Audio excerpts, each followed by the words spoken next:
presentation of Dialogue on Idaho Public Television is made possible through the generous support of the Laura Moore Cunningham Foundation, committed to fulfilling the Moore and Bettis family legacy of building the great state of Idaho. By the Friends of Idaho Public Television and by the Corporation for Public Broadcasting. It's that notion of there's never just a simply good thing that happens, and rarely is there simply an evil thing that happens. We're tied up in that. Coming up, a conversation about one of our country's greatest public intellectuals, Reinhold Niebuhr. That's Dialogue. Stay tuned.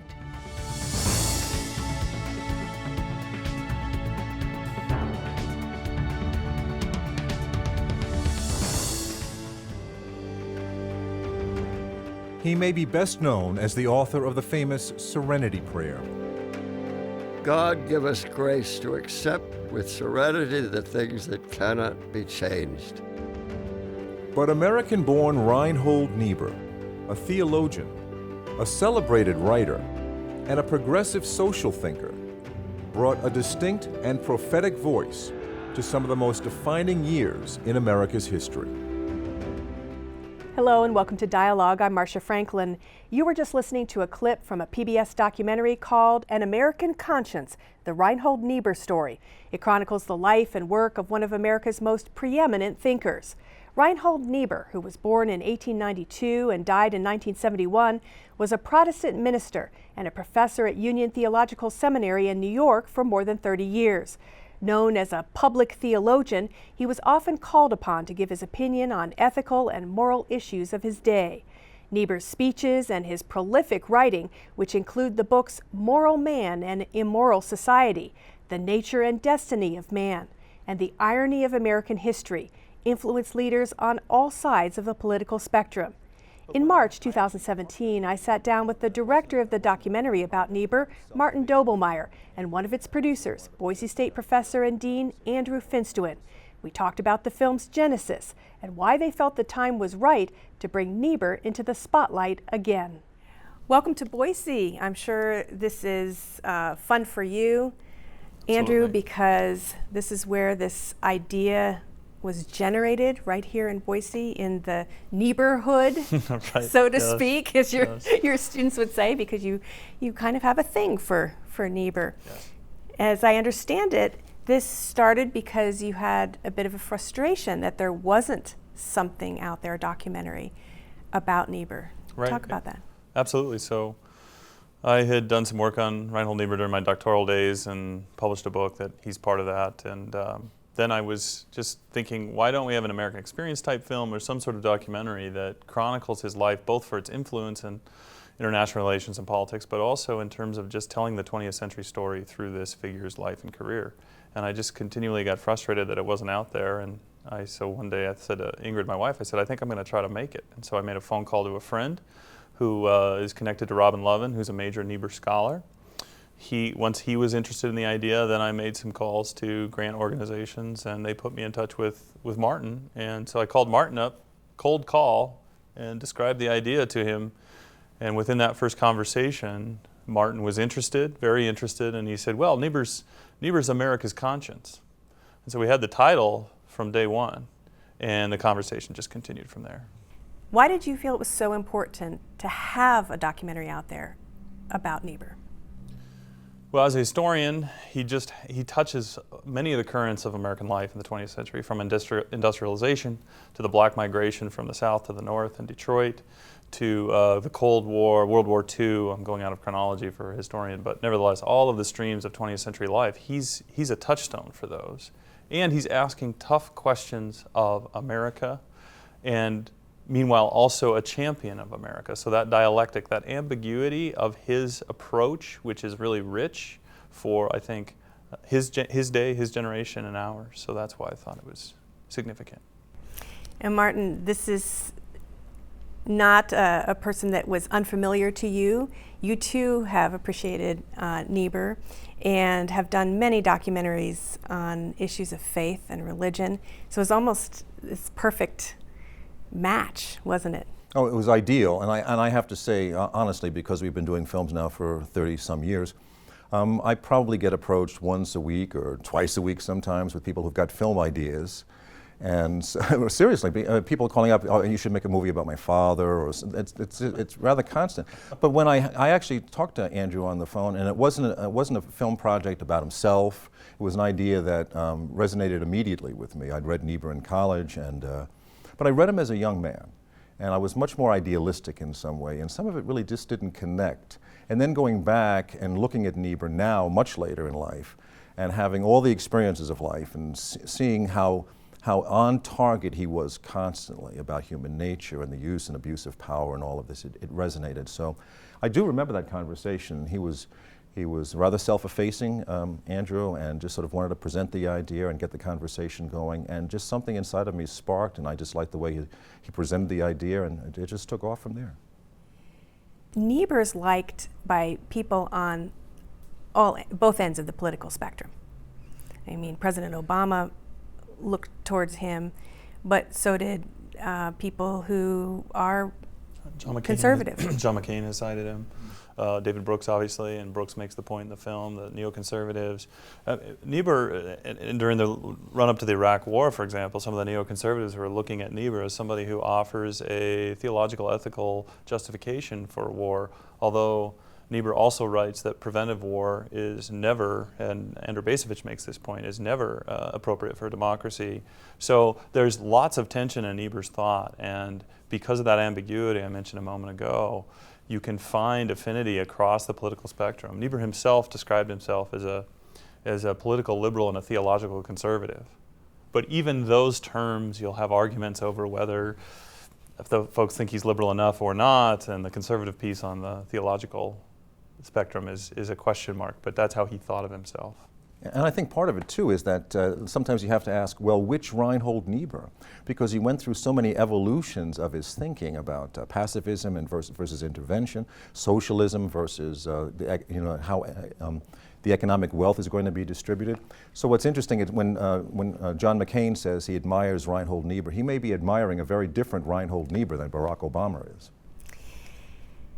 Reinhold Niebuhr is known as a public theologian. These were religious people who were very prominent in the basically 30s through 60s, up to the 60s, would you say? And media would turn to these individuals to ask them for their opinions on the big issues of the day. In fact, today I noticed is the exact 69th anniversary of the cover of Time magazine featuring Niebuhr.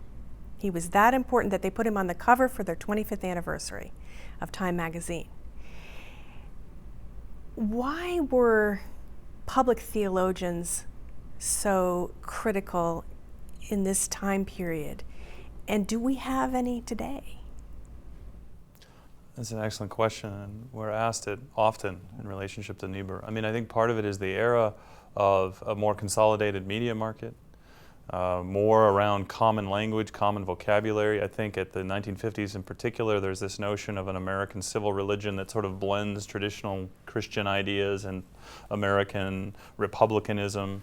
And I'm not sure we're in the same place with that today, and that's not necessarily a bad thing. There was a way in which that era is called the era of consensus, and that consensus maybe kept some groups who were marginalized from actually having a voice. Nevertheless, there's a kind of common vocabulary, common moment, and the theologians and also other big intellectuals of the day are asking big questions and writing big books. It's a point that David Brooks makes in the film as well. So it's a whole era of I think in some sense also reevaluation of the American moment, because you're coming off of World War II and the world has dramatically transformed and changed because of the destruction of Europe, and now America truly is the lone superpower, even if we have the Soviet Union on the rise as well. And so it's a time of evaluation, reevaluation. Who are we? Where are we headed? What's our destiny? These kinds of major questions surface, and I think that's part of it. And as far as today goes, the diffusion of our media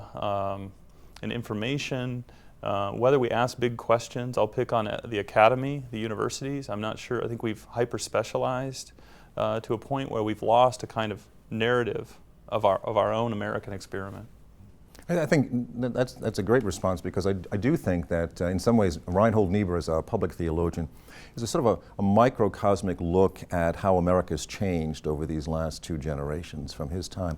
The media, like Andrew said, is a very different place than it was before. In the 1940s and 50s, when Reinhold Niebuhr winds up on that cover of Time magazine, the media is rather monolithic in some ways. There's a handful of television networks, there's a handful of radio networks, a handful of major publications, and if they liked you, and you were one of their darlings, you would wind up a celebrity in that kind of arena. We have a very different media today. There's a different way that the media looks at religion. It was understood back in the 40s and 50s that religion was part of American life, and it was going to carve out a place for those kind of people to speak about that. Mainline Protestantism was the dominant religion in America. It's 90%? Not that way anymore in this country, and especially non-Christian, and people who identify themselves now as the nuns, people who don't have, they're spiritual but they're not religious. Well, who speaks for them? I don't think they're really open to the notion of a mainline Protestant theologian speaking on behalf of their ideas. We're talking about nuns, N-O-N-E. N-O-N-E-S, not absolutely. N-U-N. N-U-S, right, not N-U-N-S. And then the last thing, too, is the whole notion of, within the world of the media, just the notion of religious literacy. I think it's not quite the same as it was back in the 40s and 50s. Right. Well, I'd like to add to the question on the figures, but it's also a question of audience. Do we have an American public that wants to listen and dialogue, to pick up on your show, with a sustained attention to these key big questions?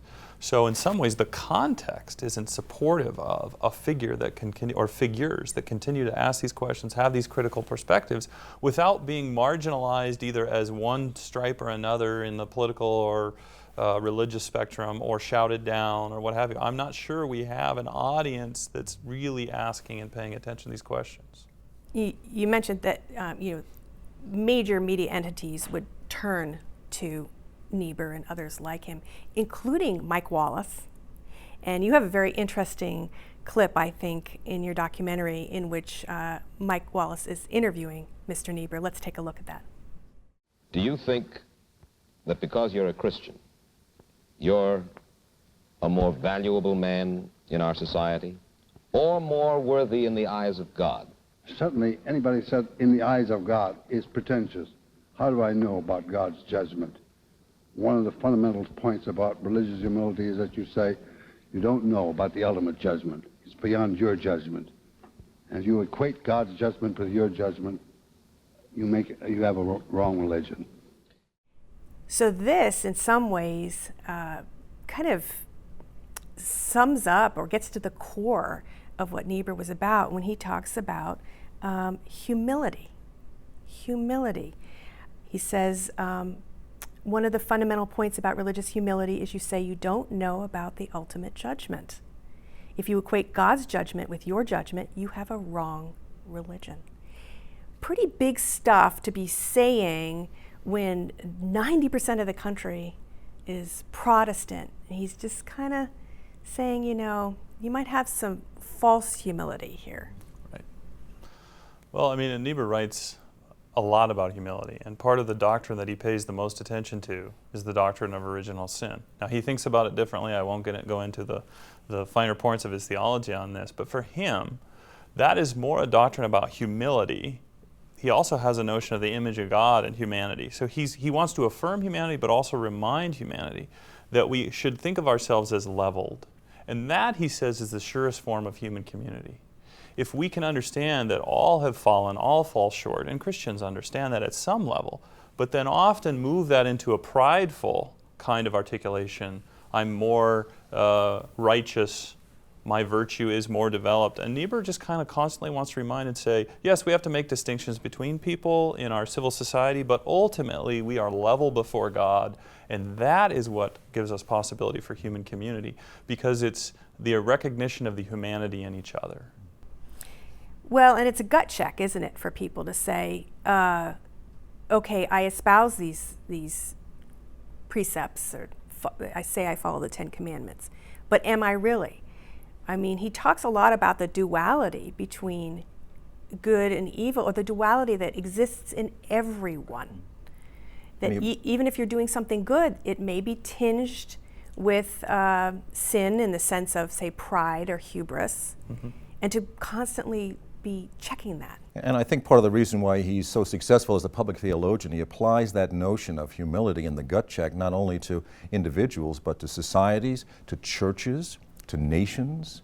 I mean, he's speaking to a nation now that's coming out of the Second World War, and we are the ranking nation that's holding up this whole notion of a civilization, Western civilization.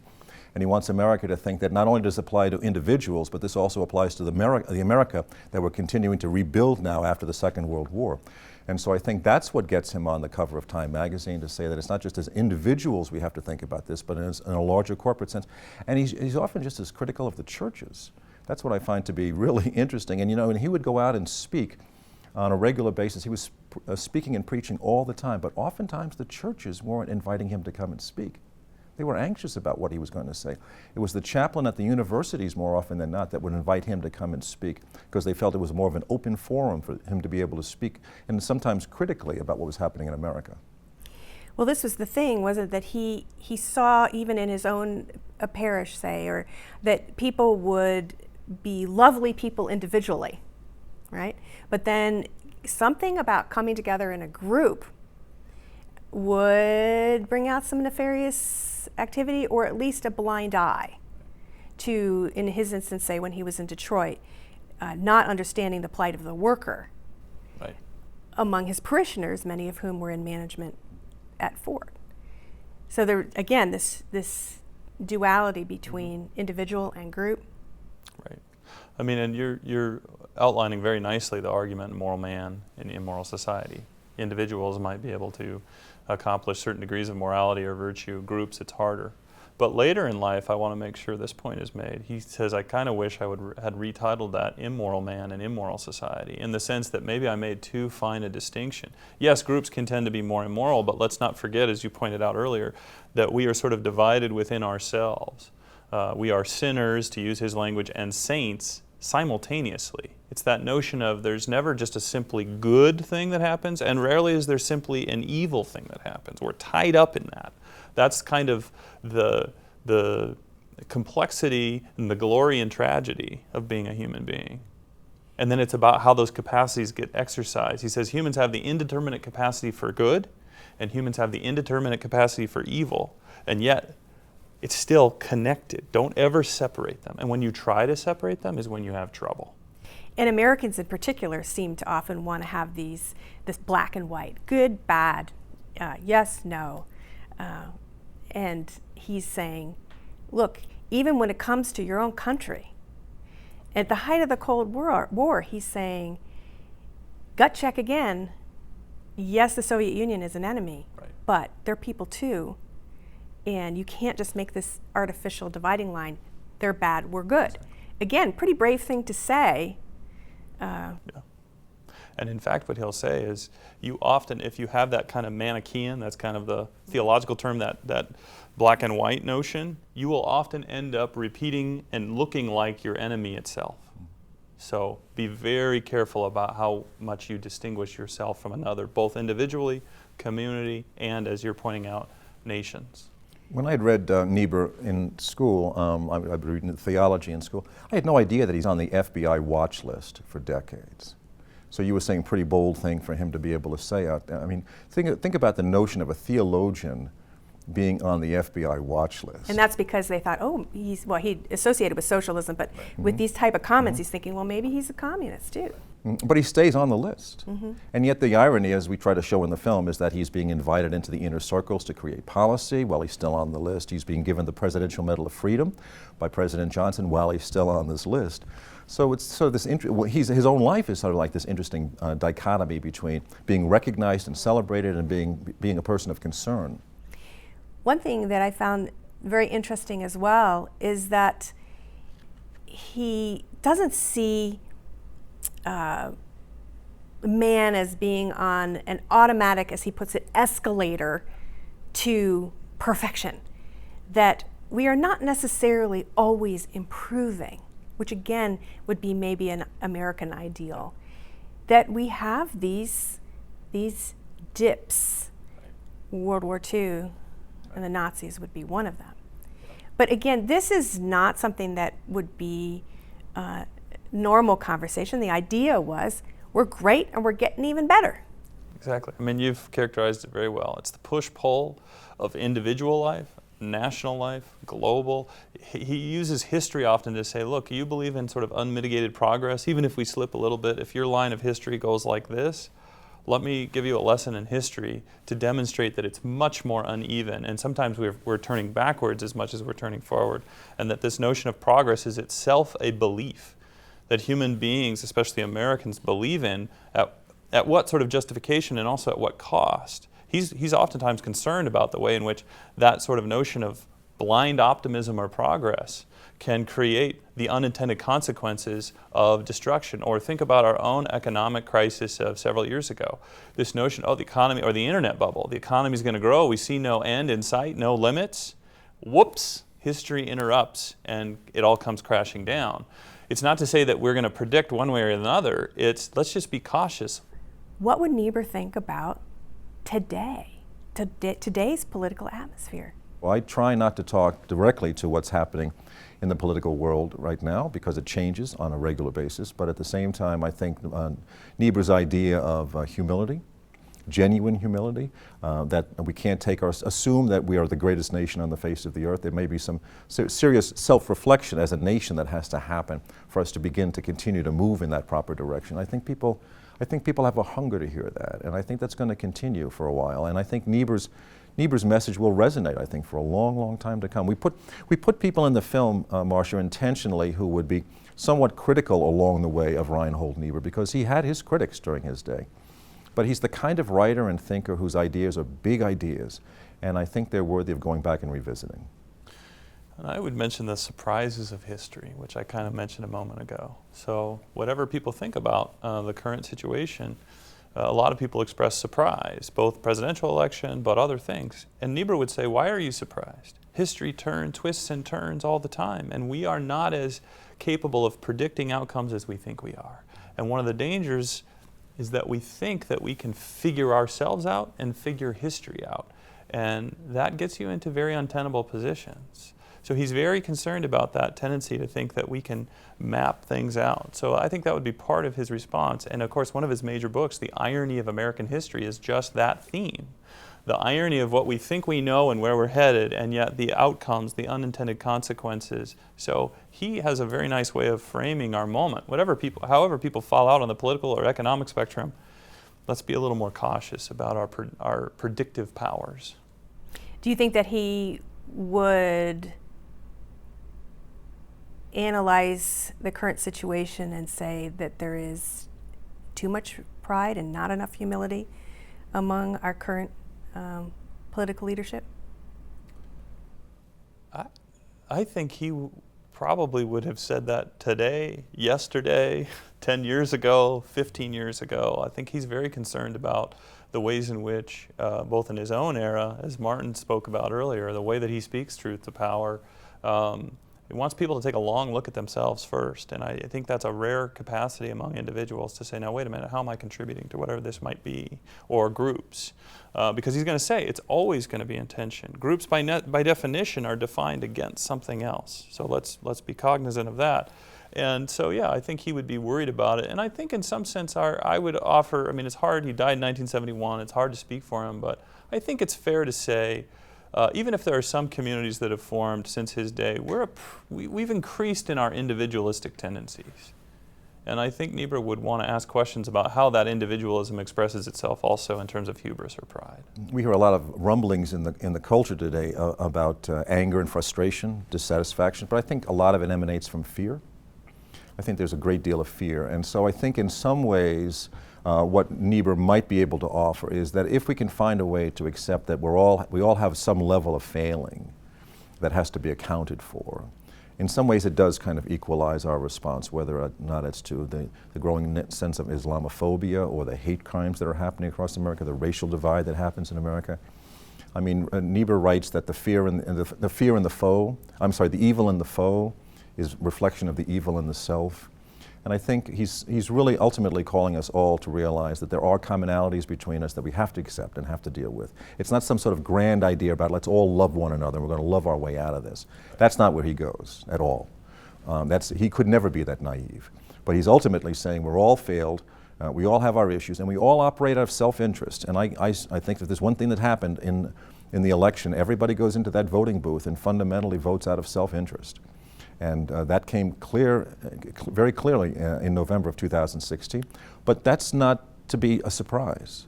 That's kind of the way we are as human beings. And if we can accept that and find a way forward, that's what's going to be the possibility for our nation. And I think another way that he would put it to your question about our current moment, across, not just at national level, are you willing to be constructively criticized? And are you willing to apologize? Many people know Niebuhr, even if they don't know Niebuhr, through the Serenity Prayer, which says, God grant me the serenity to accept the things I cannot change, courage to change the things I can, and wisdom to know the difference. Very simple, but very profound at the same time. Right. I mean, there's a way in which that prayer has his whole system of theology within it, right? There are things you can change. You should have a sense of yourself and change, but there are things you cannot change. And can you have the centered acceptance of that and recognize yourself as a creature among other creatures? And for him, because of the divine, we can't know all of it. So that kind of dialectic again, and then the wisdom to know the difference. It's complexity, and we need to, in his case, we need to pray for that wisdom to come to us to navigate this dialectic, this both and nature of his thought. But that prayer really is a summary of what we've been talking a lot about over this conversation. His duality, his constant, it's both and, not either or. I think courage is the key word too. I mean, we call it the Serenity Prayer, but that second phrase in the prayer about the courage to change the things we can. I mean, oftentimes we're most susceptible to sort of keeping things in status quo, and the courage to be able to go out there and say, no, this really does need to be changed, whether or not the way we treat people, the economic system in America, the political system in America. That takes a lot of courage, and there's a lot of risk involved. In the opening part of the film, Cornel West says, I tremble and shake at the courage of Reinhold Niebuhr. He put himself out there on the line publicly and spoke with courage, I think, about the issues of the day. And that's what I think the churches in this country are called to do, especially. And people who really want to see a better America are called to do that every single day. Well, thank you so much for taking the time to talk about An American Conscience and about Reinhold Niebuhr. I know, for one, that it has made me want to read more of his work. So I really appreciate you taking the time to be here. Thank you. Thank you. Thank you. It's been a pleasure. You've been listening to Martin Doblmeier and Boise State professor Andrew Finstuen, who directed and produced the documentary An American Conscience, the Reinhold Niebuhr story. The film premiered on PBS stations in April 2017. For more information, check out the Dialogue website. Just go to idahoptv.org and click on Dialogue. For Dialogue, I'm Marcia Franklin. Thanks for tuning in.